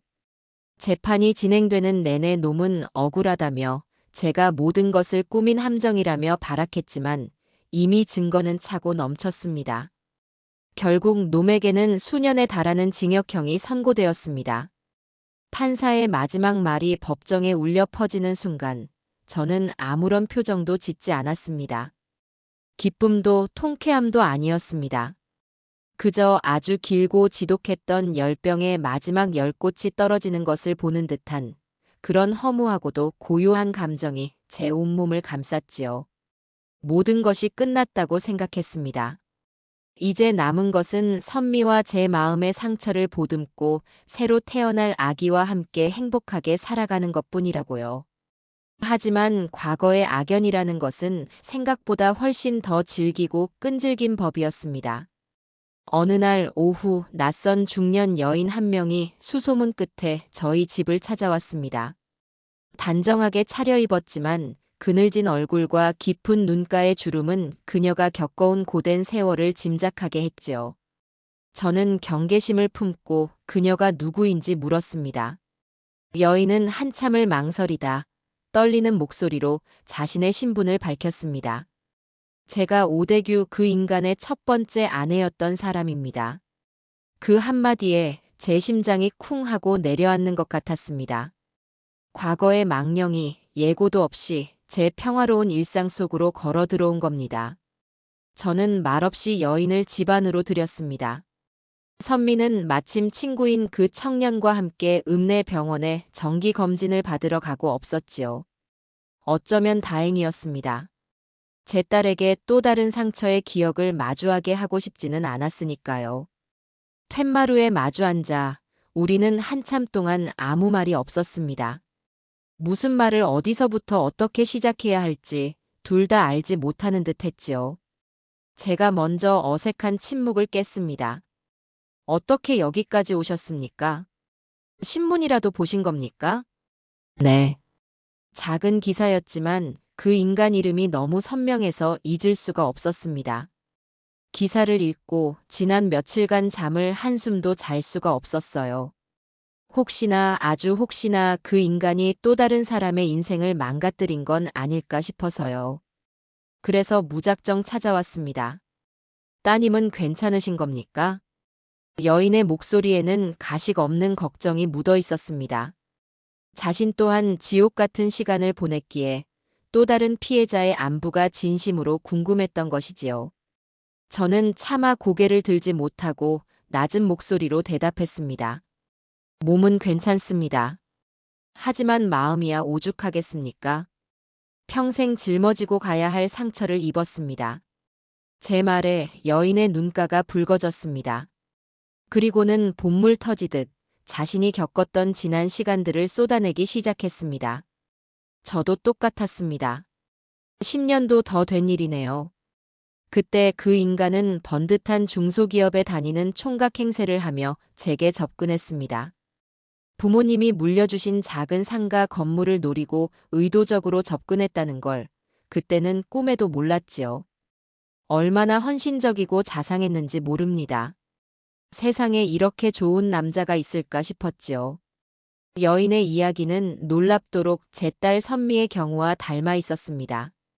번지르르한 외모와 말솜씨로 환심을 사고 결혼하자마자 본색을 드러내 사업 자금을 요구하고 거절하면 폭언과 무시로 사람의 영혼을 갉아먹는 수법까지. 마치 똑같은 각본을 가지고 연기한 배우처럼 소름 끼치도록 똑같았습니다. 결국 저는 부모님 유산이었던 상가 건물까지 팔아 그 인간 사업 자금을 대주었습니다. 하지만 그 돈은 사업이 아니라 노름판으로 전부 사라졌지요.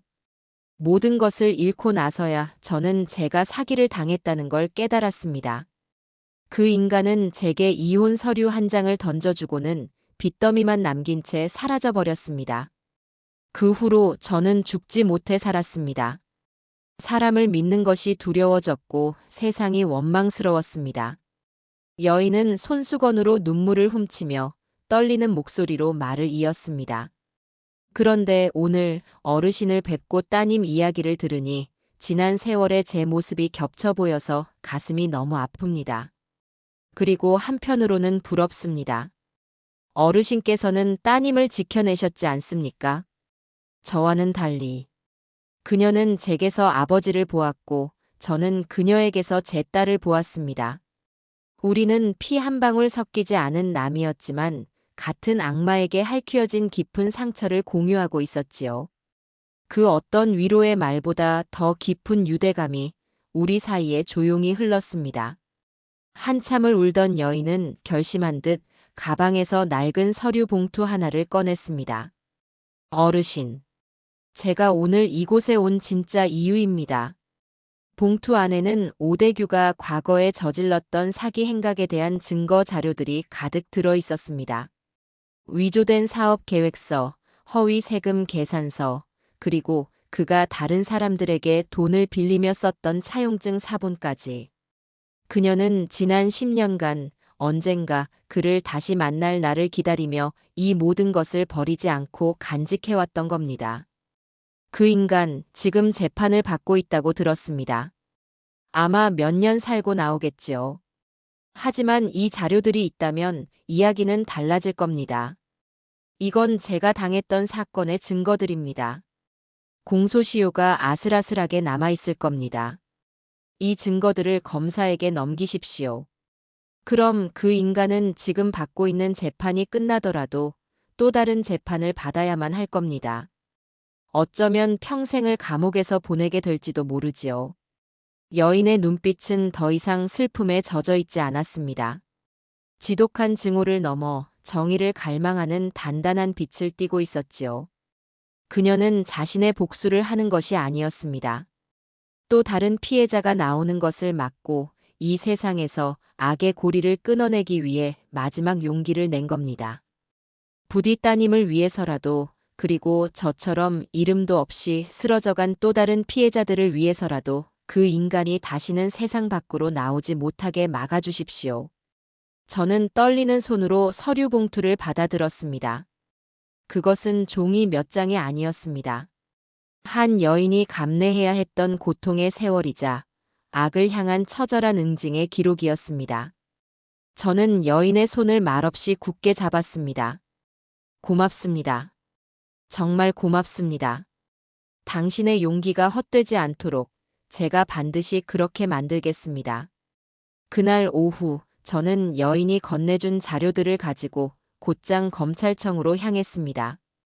이것은 제 복수의 마무리가 아니었습니다. 과거의 모든 망령들을 잠재우고 제 딸과 손주가 살아갈 세상을 조금이라도 더 안전하게 만들기 위한 한 아버지로서의 마지막 책무였습니다. 오대규라는 태풍이 휩쓸고 간 자리는 생각보다 깊고 황폐했습니다. 놈이 감옥에 갇혔다고 해서 마을이 하루아침에 예전의 평화를 되찾는 것은 아니었지요. 놈이 남긴 상처는 사람들의 마음속에 보이지 않는 앙금처럼 남아 한동안 우리 마을을 무겁게 짓눌렀습니다. 가장 큰 문제는 돈이었습니다.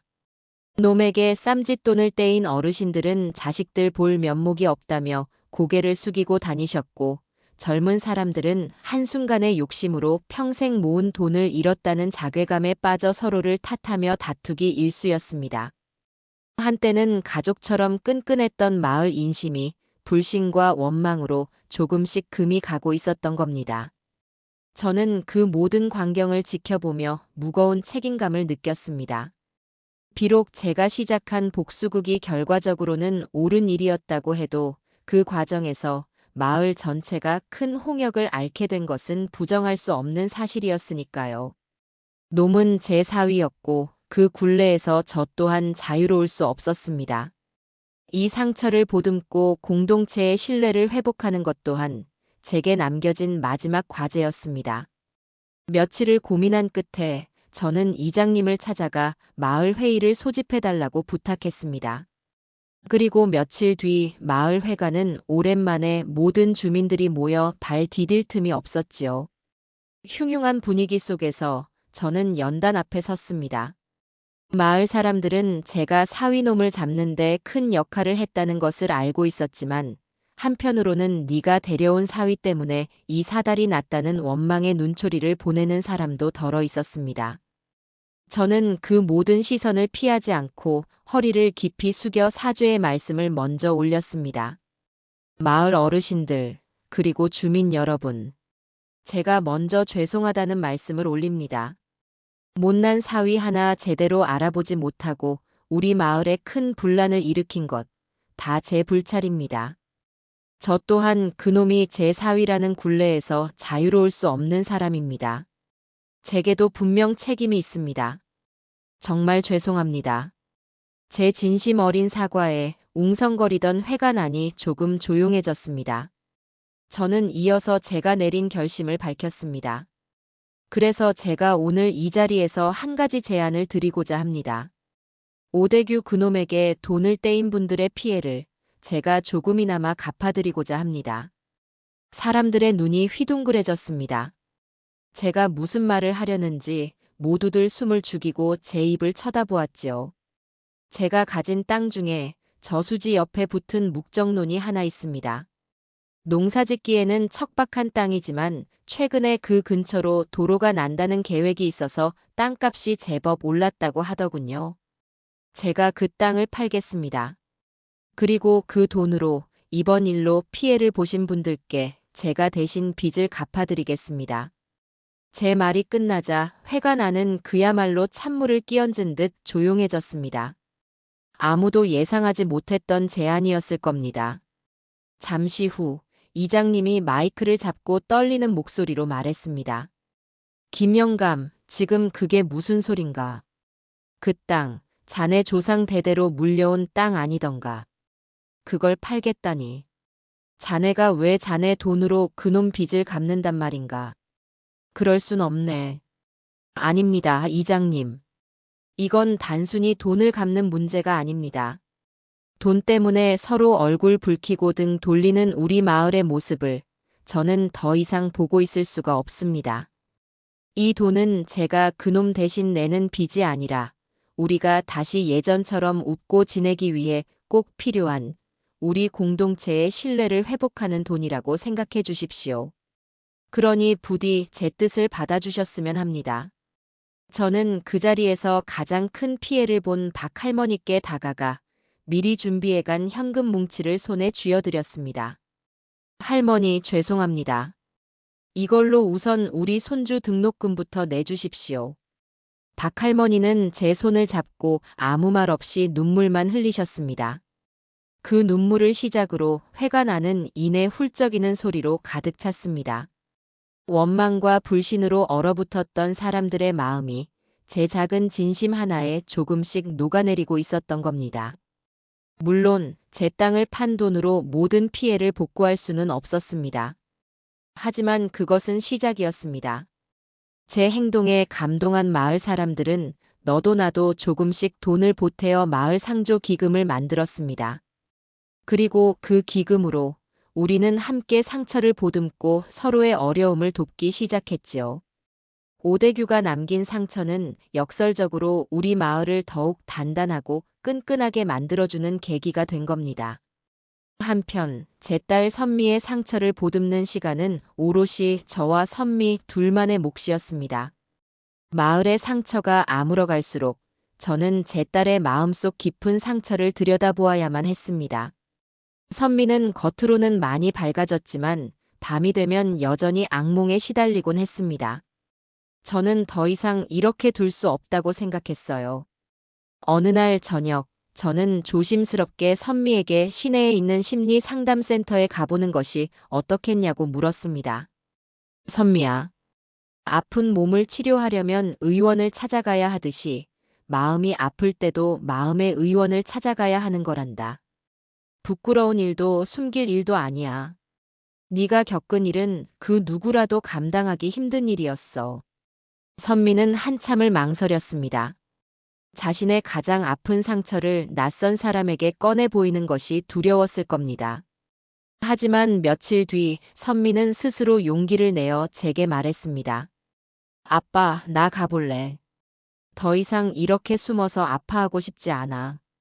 나 자신을 위해서, 그리고 곧 태어날 우리 아기를 위해서라도 나 다시 건강해지고 싶어. 자신의 상처를 정면으로 마주하기로 결심한 딸이 저는 세상 그 누구보다 대견하고 자랑스러웠어요. 그날 이후 선미는 일주일에 한 번씩 상담센터를 오가며 차분히 자신의 마음을 들여다보기 시작했습니다. 그리고 그 곁에는 언제나처럼 그 성실한 청년이 함께했습니다. 청년은 선미가 상담을 받는 동안 밖에서 묵묵히 그녀를 기다려 주었습니다. 그리고 상담이 끝나고 지친 얼굴로 나오는 선미의 손을 그저 따뜻하게 잡아줄 뿐이었지요. 두 사람의 관계는 불처럼 뜨겁게 타오르지는 않았지만 따뜻한 온돌처럼 서로의 마음을 서서히 그리고 깊숙이 데워주고 있었습니다.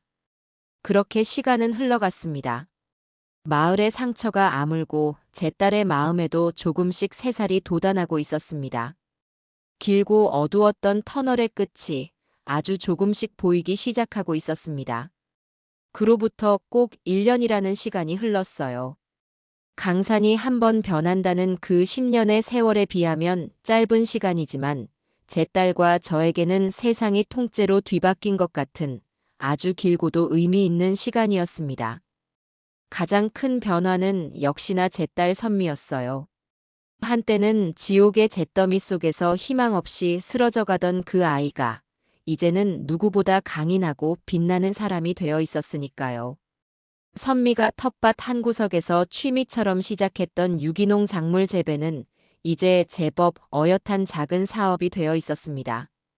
선미의 텃밭이라는 소박한 이름의 온라인 마켓을 열었는데 농약 한 번 치지 않고 아버지와 딸이 직접 땀 흘려 키웠다는 이야기가 입소문을 타면서 도시의 젊은 엄마들 사이에서 아주 인기가 좋았습니다. 선미는 매일 아침 흙냄새를 맡으며 하루를 시작했고 주문받은 채소를 정성껏 포장하며 보람을 느꼈습니다. 컴퓨터 앞에 앉아 고객들의 감사 후기를 읽으며 아이처럼 웃는 딸의 모습을 볼 때면 저는 세상 모든 것을 다 가진 것처럼 행복했습니다. 딸은 이제 자신의 힘으로 자신의 인생을 당당하게 책임지는 법을 배우고 있었던 겁니다. 그리고 우리 가족에게는 그 무엇과도 바꿀 수 없는 가장 큰 선물이 찾아왔습니다. 바로 제 첫 손주, 튼튼이의 탄생이었지요. 예정일보다 조금 일찍 가을 햇살이 유난히 따사로운 날에 아이는 세상 밖으로 나왔습니다. 분만실 앞에서 초조하게 서성이다. 우렁찬 아이의 첫 울음소리를 듣는 순간 제 두 뺨으로 뜨거운 눈물이 주체할 수 없이 흘러내렸습니다. 잠시 후 간호사의 품에 안겨 나온 쭈글쭈글하고 작은 생명체. 그 아이를 처음으로 제 품에 안아들었을 때의 그 벅찬 감동을 저는 평생 잊지 못할 겁니다. 아이는 제 손가락을 작은 주먹으로 꽉 쥐었는데 그 작은 힘이 제게는 천군만마와도 같이 느껴졌습니다. 이 작은 생명을 지키기 위해 그 모진 시간들을 버텨왔구나. 내 딸이 그리고 내가 이 아이의 웃음소리를 듣기 위해 그 지옥 같은 강을 건너왔구나. 손주의 맑은 눈을 들여다보며 저는 지난 모든 아픔과 분노가 봄눈 녹듯 사라지는 것을 느꼈습니다. 과거의 상처를 완벽하게 치유해주는 살아있는 희망이었습니다. 아이의 이름은 희망이라고 지었습니다. 제 딸의 인생에 그리고 우리 가족 모두에게 새로운 희망이 되어주었다는 의미였지요. 선미의 곁은 이제 그 성실하고 착한 청년이 든든하게 지키고 있었습니다. 놈과는 비교조차 할 수 없는 진실하고 깊은 사랑으로 제 딸과 손주를 아껴주는 모습에 저는 그를 이미 아들이나 마찬가지로 여기고 있었지요. 청년은 선미가 아이를 낳고 몸을 추스르는 동안 묵묵히 텃밭과 온라인 마켓 일을 도맡아 했습니다. 그리고 밤이 되면 곤히 잠든 선미와 희망이 곁을 밤새 지키는 듬직한 가장이 되어 주었지요. 그러던 어느 날 저녁, 청년은 쭈뼛거리며 저를 찾아왔습니다. 잔뜩 긴장한 얼굴로 제 앞에 조심스럽게 무릎을 꿇더군요. 아버님, 제가 감히 선미와 희망이의 곁을 평생 지켜도 되겠습니까? 제가 가진 것은 비록 많지 않지만 세상 누구보다 두 사람을 아끼고 사랑할 자신은 있습니다. 부디 저를 아들로 희망이의 아비로 받아주십시오. 저는 말없이 웃으며 청년의 손을 잡고 일으켜 주었습니다. 이 순간을 얼마나 기다렸는지 모릅니다. 자네가 내 아들이 아니면 누가 내 아들이겠는가. 그동안 우리 선미와 내 곁을 지켜주어 정말 고마웠네. 앞으로도 잘 부탁하네, 아들. 그날 밤, 청년은 선미에게 정식으로 청혼했습니다. 화려한 보석 반지는 없었지요. 대신 자신이 직접 가꾼 꽃들로 만든 작은 화관을 선미의 머리에 씌워주었습니다. 그리고는 갓난아기 희망이를 함께 품에 안은 채 떨리는 목소리로 말했습니다. 선미야, 나랑 희망이랑 우리 셋이 진짜 가족이 되어줄래? 선미는 눈물을 글썽이며 세상에서 가장 행복한 미소로 고개를 끄덕였습니다. 깨어졌던 가족의 원이 더 단단하고 아름다운 모습으로 다시 완성되는 순간이었습니다.